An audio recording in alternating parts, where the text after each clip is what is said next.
तो दोस्तों आज मैच जो हुआ राजस्थान का और गुजरात का, इतना बढ़िया मैच हुआ।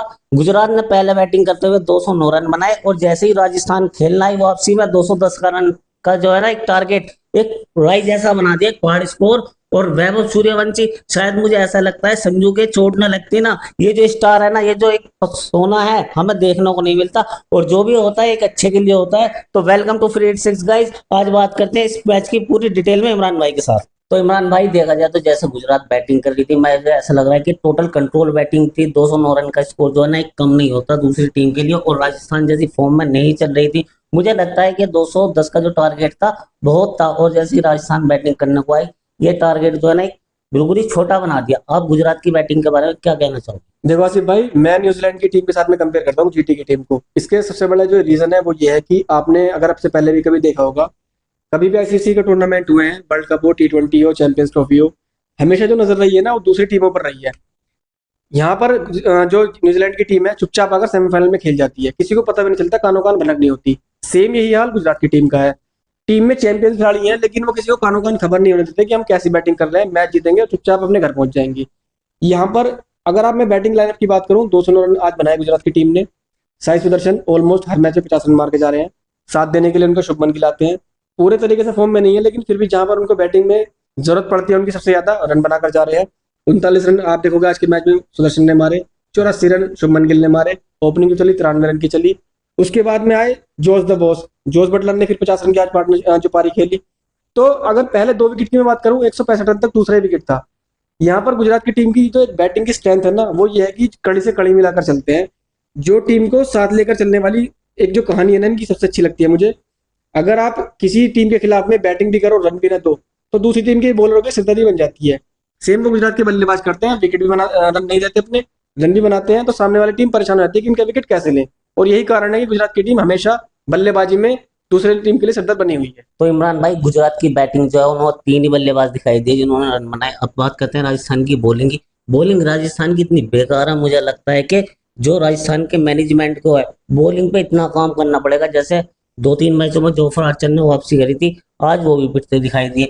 मुझे लगता है कि बॉलिंग पे जो है ना राजस्थान को बहुत ज्यादा मेहनत करनी पड़ेगी। देखो आसिफ भाई, जिस तरीके से है ना राजस्थान की टीम ने जोस बटलर को छोड़कर एक सबसे बड़ी गलती में से करी है अपने आईपीएल इतिहास की। मैं मानता हूं कि इन्होंने युजवेंद्र चहल को निकाल कर भी सबसे बड़ी गलती करी है। आप अगर देखो, एक जो जाना माना नाम है इस टाइम पर जोफ्रा आर्चर है उनके साथ में। वो भी पहले जो 1-2 मैचों में आपने देखो कि परफॉर्मेंस 76 रन भी दिए 4 ओवर में उन्होंने, उसके बाद से उनका कॉन्फिडेंस इतना लूज हुआ है कि जो जोफ्रा आर्चर के नाम को ही वो साबित नहीं कर पा रहे इस पूरे आईपीएल में। दूसरी बात, इसके अलावा आपको देखने के लिए नहीं मिलेगा कोई बड़ा नाम। महेश तीक्ष्णा या फिर वनिंदु हसरंगा, अगर आप अभी श्रीलंका में खिला दो इन्हें, आप इनकी बॉल देखना 1.5 मीटर टर्न होंगी। लेकिन यहाँ पर पता नहीं क्या ऐसा लग रहा है कि पिच में बिल्कुल जान ही नहीं है। संदीप शर्मा 10 साल पहले बहुत अच्छे बॉलर थे, आज के टाइम पे उनकी बॉलिंग मुझे लगता है कि अगर आप कोई गली के बच्चे को भी सामने खिला दोगे वो भी पीट देगा। तो जो सबसे बड़ा इफेक्ट है, सहवाग ने भी एक बात कही थी कि जो अपनी टीम के लिए एक होते हैं ना लड़ने मरने वाली बात, वो किसी आईपीएल वाले विदेशी खिलाड़ी में नजर नहीं आ रही इस बार भी मुझे। सबसे खास बात है कि जो स्ट्रेंथ होती थी राजस्थान रॉयल्स की टीम की स्पिनर, वो बिल्कुल ही बेजान नजर आ रहे हैं। महेश तीक्ष्णा, वनिंदु हसरंगा, किसी मैच में 1-2 विकेट मिल गया तो मिल गया, वरना उसके अलावा इनमें विकेट निकालने वाली बात है ही नहीं। ये तो एक आई वाली कहानी है कि बल्लेबाज अपना आप विकेट दे रहे हैं तो इन्हें विकेट मिल रहे हैं, वरना इनके बस की विकेट निकालने वाली बात नहीं है। और जो फ्रांचर भी अकेले कहाँ तक जोर लगाएंगे, जब उन्हें दिखाई दे रहा है कि मैं जो कहानी मुझ पर ही सेट है सारी, मेरे कंधों पर जिम्मेदारी है, बॉल डाल रहा हूँ विकेट मिलेंगे ठीक है, वरना कोई बात ही नहीं है, क्योंकि टीम तो वैसे भी हार रही है। आप देखो कितने मैच इन्होंने इतने क्लोज आकर हारे हैं, बैटिंग में भी बॉलिंग में भी। तो जो राजस्थान की टीम है वो किलर इंस्टिंक्ट उसमें खत्म हो चुकी है। जो लड़ने मरने वाली एक बात थी ना बॉलिंग को लेकर, मुझे लगता है कि वो बिल्कुल इस टाइम पर जीरो है। तो इमरान भाई, बात करते हैं राजस्थान की बैटिंग की। राजस्थान को जैसे टारगेट मिला 210 का, एक पहाड़ से स्कोर, और जैसे ही दोनों बल्लेबाज आए उस पहाड़ से स्कोर को जो है एक राई के बराबर बना दिया।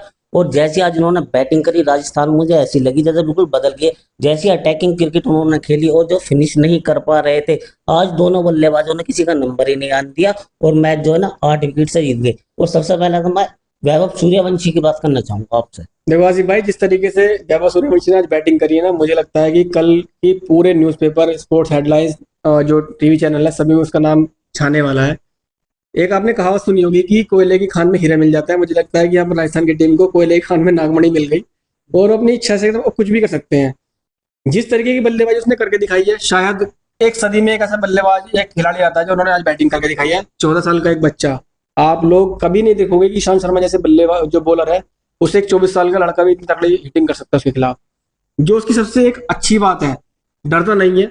और जब इंसान डरता नहीं है तो कुछ भी कर गुजरने के लिए तैयार होता है।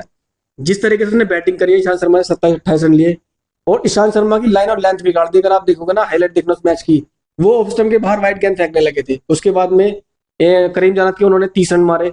तो जो एक अटैकिंग क्रिकेट वाला मोड है, मुझे लगता है कि यहाँ पर युवराज सिंह और सुरेश रैना की स्टाइल दोनों मिक्स होकर देखने के लिए मिलती है मुझे इस बल्लेबाज में।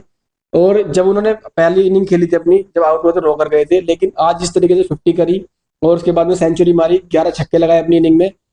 अगर कोई भी बल्लेबाज होता किसी भी देश का, तो मुझे लगता है कि जोश में फूला नहीं समाता, पूरे ग्राउंड के चक्कर काट देता। लेकिन उस लड़के ने हल्की सी स्माइल दी और बैट उठाकर इस तरीके से सैल्यूट किया। जहां पर मैं मेच्योरिटी की बात करूं, इस लड़के में अभी से इतनी मेच्योरिटी है क्योंकि इसने इतना ज्यादा सेलिब्रेशन नहीं किया। उसको समझ आ गया कि ये जो क्रिकेट है, ये ग्राउंड मेरा है, यहाँ पर मैं राज करने आया हूँ और मुझे वो करके जाना है। तो जो सबसे खतरनाक जो एक बात थी, मुझे वही लगी कि उसने कोई ज्यादा सेलिब्रेशन नहीं किया। सचिन तेंदुलकर इतने महान खिलाड़ी क्यों बने? उन्होंने कभी भी अपनी बातों से जवाब नहीं दिया, हमेशा उसने अपने बल्ले से जवाब दिया है। यहाँ पर वो एक झलक देखने के लिए मुझे मिली आज।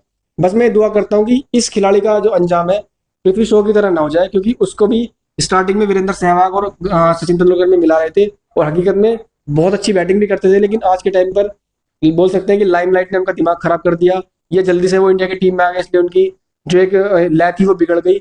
मैं चाहूंगा कि सूर्यवंशी को अभी जल्दी से इंडिया की टीम में आने का मौका ना मिले, 3-4 साल अभी रणजी क्रिकेट वगैरह डोमेस्टिक खेले, आईपीएल खेले, तो उसके बाद में जब वो थोड़े संवर जाएंगे, निखर जाएंगे, उसके बाद में मैं चाहूंगा कि ये खिलाड़ी इंडिया की टीम में आए, वरना एक और सितारे को खोते हुए देखने में बड़ा दुख होगा। तो इमरान भाई, जैसे सूर्यवंशी ने आज बैटिंग करी, 17 गेंदों में 50, 35 गेंदों में शतक, और उनकी उम्र 14 साल 32 दिन। इतनी उम्र में क्या क्या कारनामे करेंगे, जहां हम देखते हैं कि बच्चे जो है लॉलीपॉप चूसते हैं इस उम्र में, और ये जो है ना एक बल्ला बजा रहे हैं। और मुझे आप ये बताइए कि 44-44 साल के, 35-35 साल के बॉलरों को जो ना एक ऐसा बजा रहे हैं जैसे कि उनके साथ का कोई बच्चा 13 साल का या 10 साल का खेल रहा हो। देखो आसिफ भाई, जिस तरीके से ना जिस सूर्यवंशी ने बैटिंग करी है, मुझे लगता है कि उसके आगे किसी और की चर्चा होनी भी नहीं चाहिए। अगर आप लोग ध्यान करोगे तो जायसवाल ने भी 70 रन बनाए हैं आज 40 गेंदों पर, 15 गेंदों में 32 रन पराग ने भी बनाए हैं।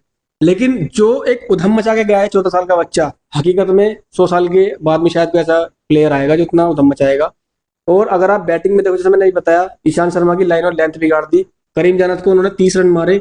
सबसे बड़ी बात है कि जिगर बहुत बड़ा है यार इस लड़के का। क्योंकि अगर जब इंसान खुल जाता है ना किसी चीज में, उसको पता है कि सामने वाली टीम, मेरा जो टीम मैनेजमेंट है मुझे सपोर्ट कर रहा है, उन्होंने मुझे खरीदा इसलिए है कि जाओ और हिट करके आओ। अगले साल मैं शर्त लगा के सकता हूँ, अभिषेक शर्मा और ट्रेविस हेड की जोड़ी को जो टक्कर देगी, कोई जो जोड़ी, वो यही होगी। क्योंकि अभी तो एक शुरुआत थी, अभी तो उन्होंने उसको परखा है, देखा है कि यहाँ बंदे में दम है या नहीं है। हमने किसी के ऊपर अगर 1 करोड़ रुपए खर्च किए हैं तो देखना भी तो पड़ेगा कि यहाँ ये पैसे गए हैं, वेस्ट तो नहीं हो गए। 1 साल के बाद में जो टीम मैनेजमेंट है, जो मेंटोर है, इनके सिखाएंगे भी, अगले साल तक लड़का थोड़ा मैच्योर भी होगा। क्योंकि मैंने अपने पूरे, जब से मैंने क्रिकेट को फॉलो करना स्टार्ट किया है ना, मैंने शायद 1 या 2 बार ऐसा होगा कि राहुल द्रविड़ को इतना ज्यादा इमोशनल, इतना ज्यादा अग्रेसिव होकर देखा होगा। आज राहुल द्रविड़ पैरों पर चोट लगने के बावजूद अपने व्हील चेयर पर खड़े होकर उसके लिए तालियां बजा रहे थे। तो मुझे लगता है कि पूरी दुनिया में एक लड़का अपनी छाप छोड़कर जाएगा। और हकीकत में अगर इसको सही मेंटोरशिप मिली, इसको सही टीचर मिले, या बोल सकते हैं कि इसको सही तरीके से गुरु मिल गए, तो मुझे लगता है कि ये वर्ल्ड क्रिकेट में शायद युवराज सिंह या सुरेश रैना जैसा काम करे जाएगा इंडियन क्रिकेट के लिए। और मैं चाहूंगा भी कि इसका सचमुच में हाल वैसा ना हो जैसे मैंने बात करी पृथ्वी शॉ की तरह। क्योंकि इस तरीके के खिलाड़ी एक सदी में ही एक बार आते हैं, देखकर काफी मजा आया सूर्यवंशी की बैटिंग को। तो दोस्तों, जैसे गुजरात हर मैच में बॉलिंग कर रही थी, आज वैभव सूर्यवंशी के आगे और जायसवाल के आगे जो पूरी बॉलिंग लाइनअप जो है ना, मैं बेबस नजर आया।